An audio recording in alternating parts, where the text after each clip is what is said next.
The book of Isaiah, chapter 8. Moreover, the Lord said to me, "Take a large scroll and write on it with a man's pen concerning Maher-shalal-hash-baz. And I will take for myself faithful witnesses to record Uriah the priest and Zechariah the son of Jeberechiah." Then I went to the prophetess, and she conceived and bore a son. Then the Lord said to me, "Call his name Maher-shalal-hash-baz, for before the child shall have knowledge to cry, My father and my mother, the riches of Damascus and the spoil of Samaria will be taken away before the king of Assyria."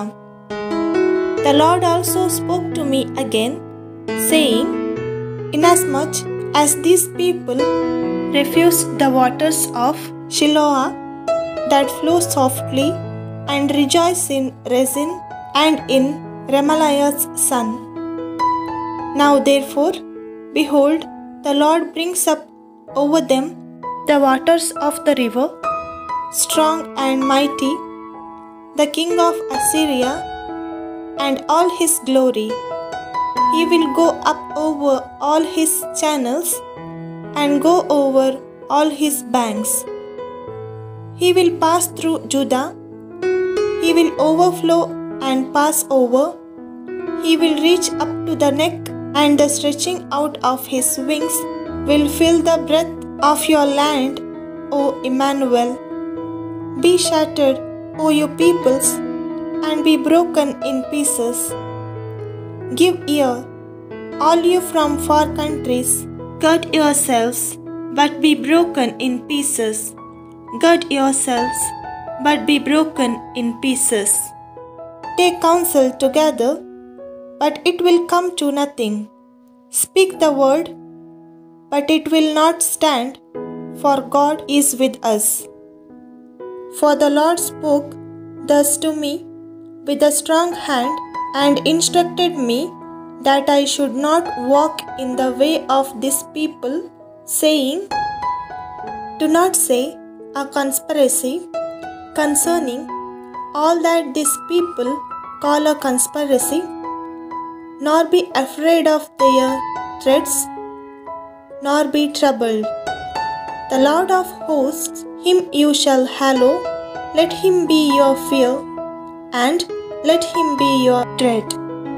He will be as a sanctuary, but a stone of stumbling and a rock of offense to both the houses of Israel, as a trap and a snare to the inhabitants of Jerusalem.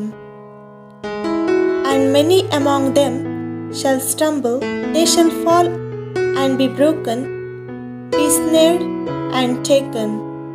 Bind up the testimony, seal the law among my disciples. And I will wait on the Lord, who hides his face from the house of Jacob, and I will hope in him. Here am I and the children whom the Lord has given me. We are for signs and wonders in Israel from the Lord of hosts, who dwell in Mount Zion." And when they say to you, "Seek those who are mediums and wizards, who whisper and mutter, should not a people seek their God? Should they seek a dead on behalf of the living? To the law and to the testimony, if they do not speak according to his word, it is because there is no light in them. They will pass through it hard-pressed and hungry. And it shall happen, when they are hungry, that they will be enraged and curse their king and their God, and look upward. Then they will look to the earth and see trouble and darkness, gloom of anguish, and they will be driven into darkness.